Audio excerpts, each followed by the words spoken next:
Morning and welcome to another edition of Campfire Chats here at the Outward Bound Trust. This morning we're warmly welcomed by Fiona McGarry from Make UK. Thanks very much for joining us so bright and early this morning, Fiona. Before we begin our discussion, which this morning's topic is around STEM and young people in general, perhaps Fiona, you could start off by just telling us about your role and what your kind of current position is within Make UK. Hi, I'm Fiona McGarry. I'm the engagement manager at Make UK. So I'm based at our Aston Apprentice and Skills Centre, and predominantly it's dealing with engaging with young people from primary right through to when they leave us. So it's around attracting young people into the sector and to apprenticeships, working with different organisations around raising the profile of apprenticeships. And then when those young people come to us, working with them predominantly in their first year, but then supporting them in their second and third with any activities or any things that they want to do around working around STEM. So you cover quite a wide age group there as well then, and I'm sure see all sorts of things and hear all sorts of things. So the skills shortage in science, technology, engineering and maths, STEM, which we're here this morning to talk about, is well documented. And generally, everyone seems to agree it's very critical in terms of the future success of the UK economy, and ever more so, I guess, at the moment. And so I wanted to just chat to you about your observations and experiences. And maybe from this, we can help others who are also struggling with some of the issues that organisations are facing today. So my first question to you really, Fiona, would be, are the issues that caused the skills shortage still current? Or do you think they've now been overtaken by other current issues such as Brexit, the pandemic, etc.? I think there's a mixture of both. I think we've had this skills shortage for a long time now, and all they've done is really exacerbate it with Brexit and the pandemic. But it's worse actually than it was previously. We've never struggled to get candidates for our apprenticeship vacancies. So we've always had more candidates than we've had vacancies. This year, for the first time ever, we can't get candidates. And I think that's not necessarily just STEM either. It's across the board with all training providers. Young people aren't sure about making that next step now. And I think that is due to the pandemic. But then in our situation, we've got amazing opportunities with amazing manufacturing and engineering companies. And we just can't get the young people switched on to those. And a lot of work was done pre-pandemic. We've been working with schools and primary schools for a long time. That all went on hold during the pandemic, unfortunately. Sure, And now it's trying to pick that back up.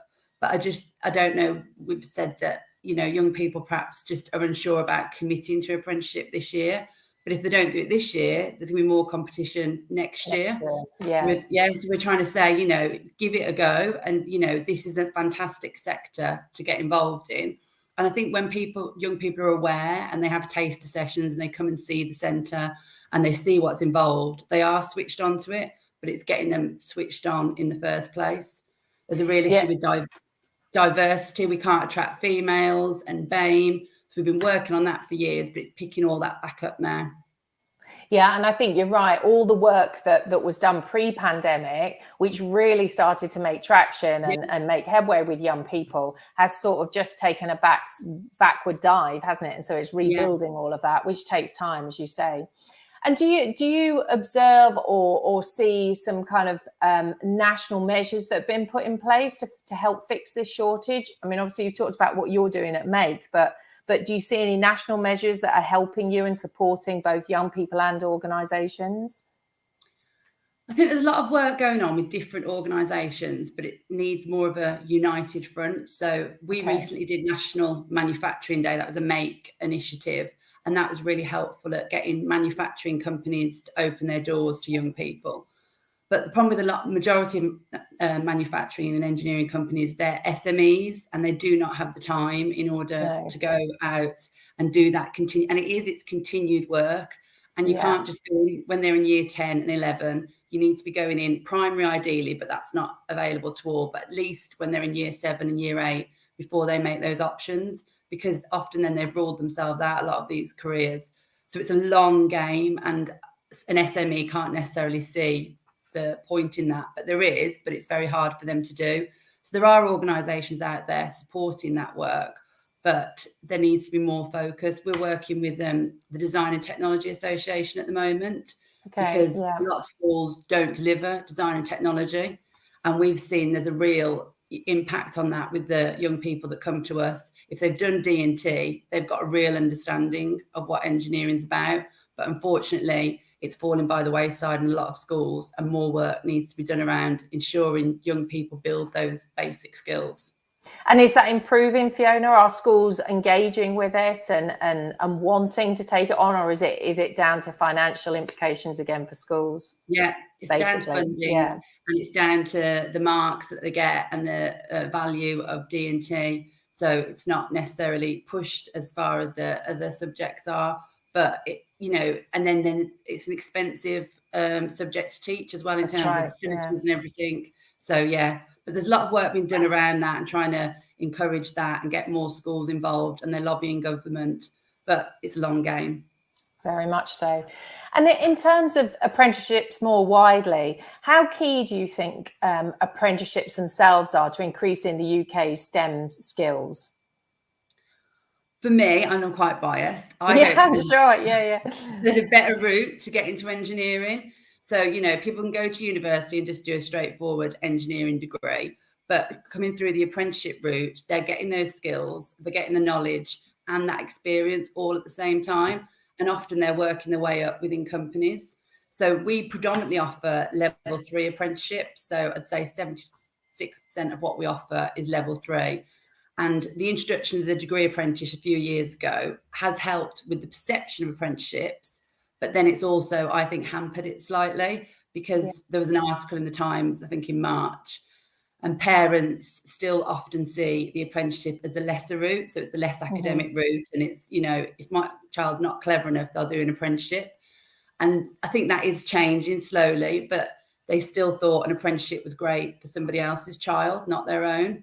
And it's, it needs changing. And often then they see that it's justifiable if it's a degree apprenticeship, but a level 3 apprenticeship is just as good. We went to the Conservative Party conference in October, and there was a load of different companies in the room, and all the apprentices were degree apprentices. So then every minister that was coming over to our apprentices were asking what degree they were doing, and they weren't, but they can still do really, really well. They might go on and do a degree later in life, but coming in at that 16 plus, doing that level 3, they're getting all the skills, they're getting the knowledge, they're getting the qualifications, no debt, and then they're able to flourish within those careers. And it will be very interesting, I think, over the next 18 months, probably, to see how the recession, the cost of living crisis affects young people's choice, because perhaps university for some who were borderline will now not be the option that it was. So it'll be interesting to pick up with you maybe in a few months and see how your engagement is changing.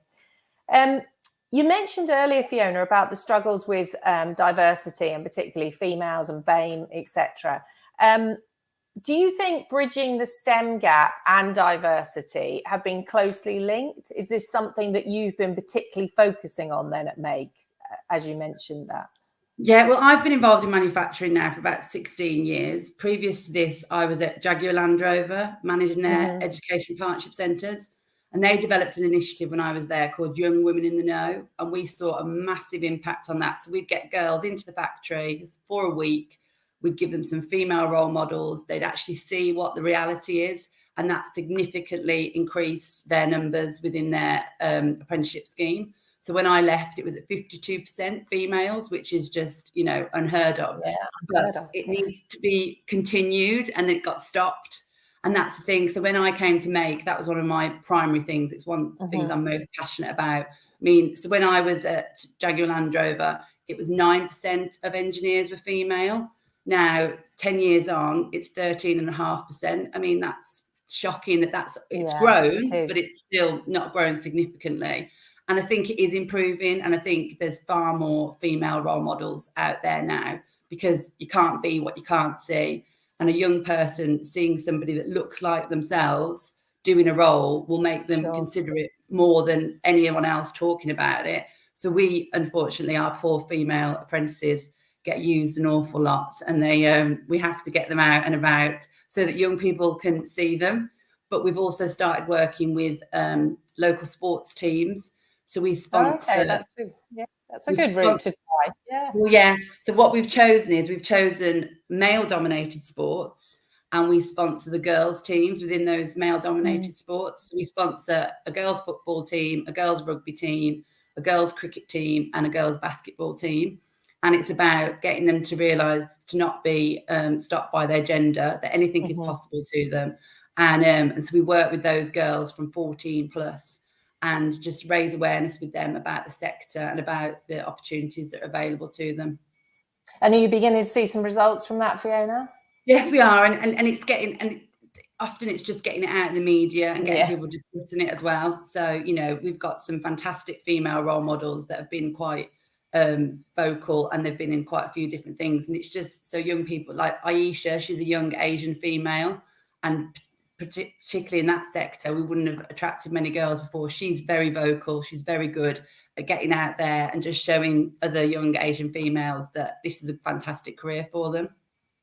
And it is, you're right. And when you do see and hear them, they do seem to want to be very vocal. And seen that at Outer Bands, and some amazing young females coming through on the apprenticeship programs, and increasingly so, which is good. But as you say, there's a long way to go to shift that 13% upwards and beyond.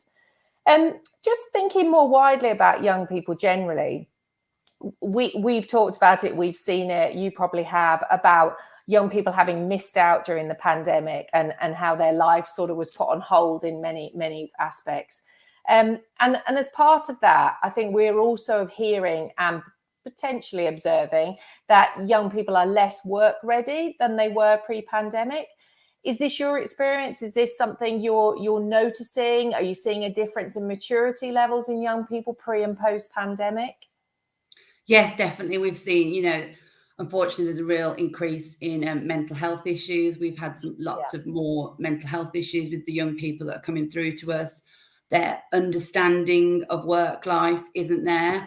But then we also then have to pass that on to the employers that we work with, because their expectations, they need to realise that these young people, when they're coming to interview, they haven't got those life experiences that a young person a couple of years ago would have had. So then they struggle at interview, and then the employers don't want to take them on. But they need to realise as well that expectations need to change in terms of what they're looking for.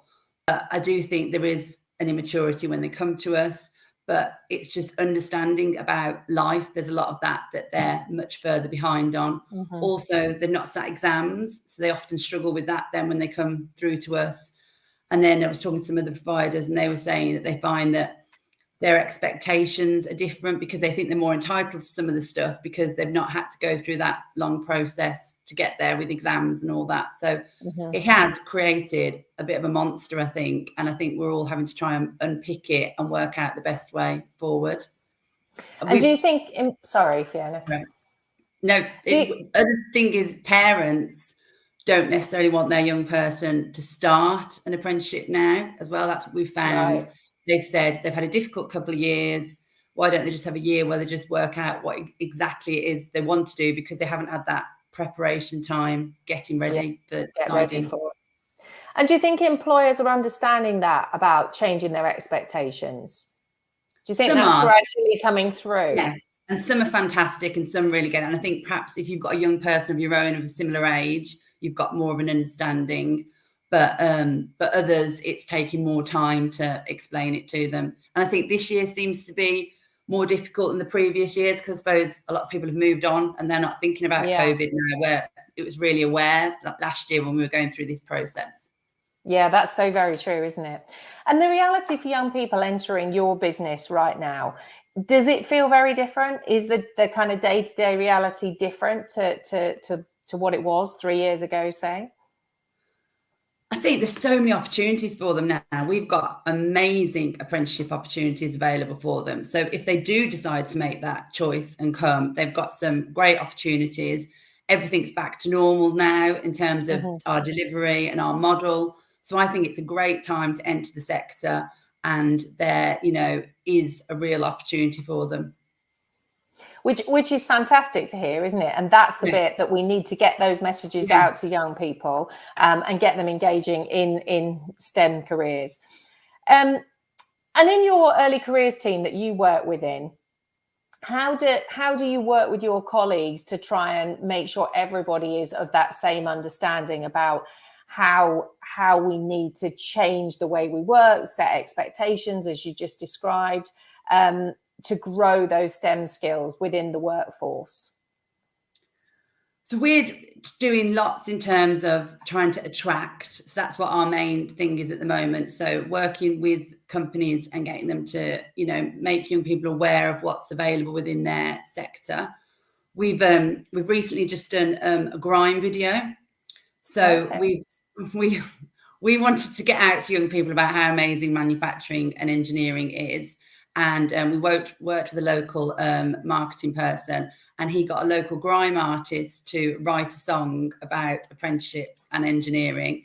And he came to the centre, and our apprentices starred in it, and it was absolutely fantastic. We've had nearly 300,000 views on TikTok, because that's the thing, we've got to go out to the young people on the platforms that they use.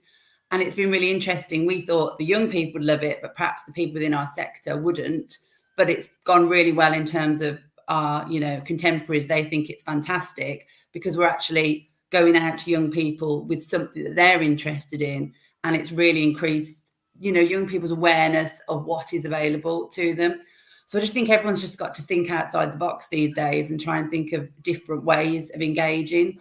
It was very easy before. We had the young people coming to us and we had all these vacancies, and now we've got to really try and attract the young people, and it's making us all have to work harder and smarter, but think of different innovative ways that we can support young people and get them through this journey. Yeah, it sounds fantastic. I'll have to look out for that. Yeah, no, it's really good. And in that, where you're trying to think of creative ways and innovative ways, obviously working with your school partners is going to be essential in that.